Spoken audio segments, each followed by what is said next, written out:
Hey team, so this is the full solar heating solar switch setup. So very important to note, the solar controller and pool pump are plugged in together. What that means is when pool pump is running, turn on solar controller. If solar controller is on and available heat on the roof, the roof's currently on 30. Once we have a 5-degree differential, turn on solar pump. Solar pump is going to be plugged into the bottom of the solar controller. This will turn the solar pump on and off as required. So in our app, you'll have full settings, including setting controller to winter mode if you're going to keep the system running over winter. If you're emptying it, simply unplug the solar pump from the solar controller, leave that sitting aside for winter.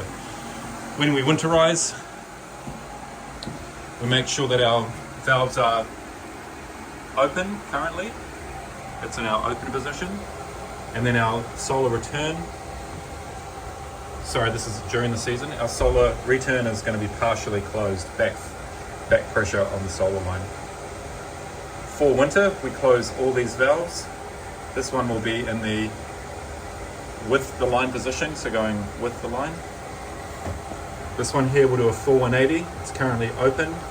It'll do a full 180 to be closed.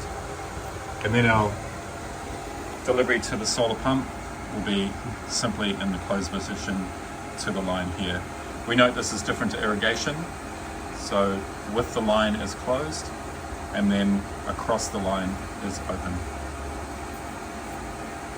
Checking water flow, we can see here on our non-return when the solar pump turns on that the non-return valve will open.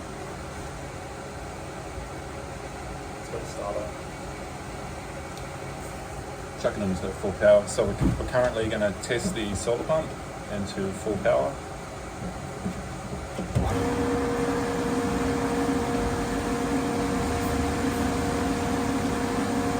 See the water pushing through.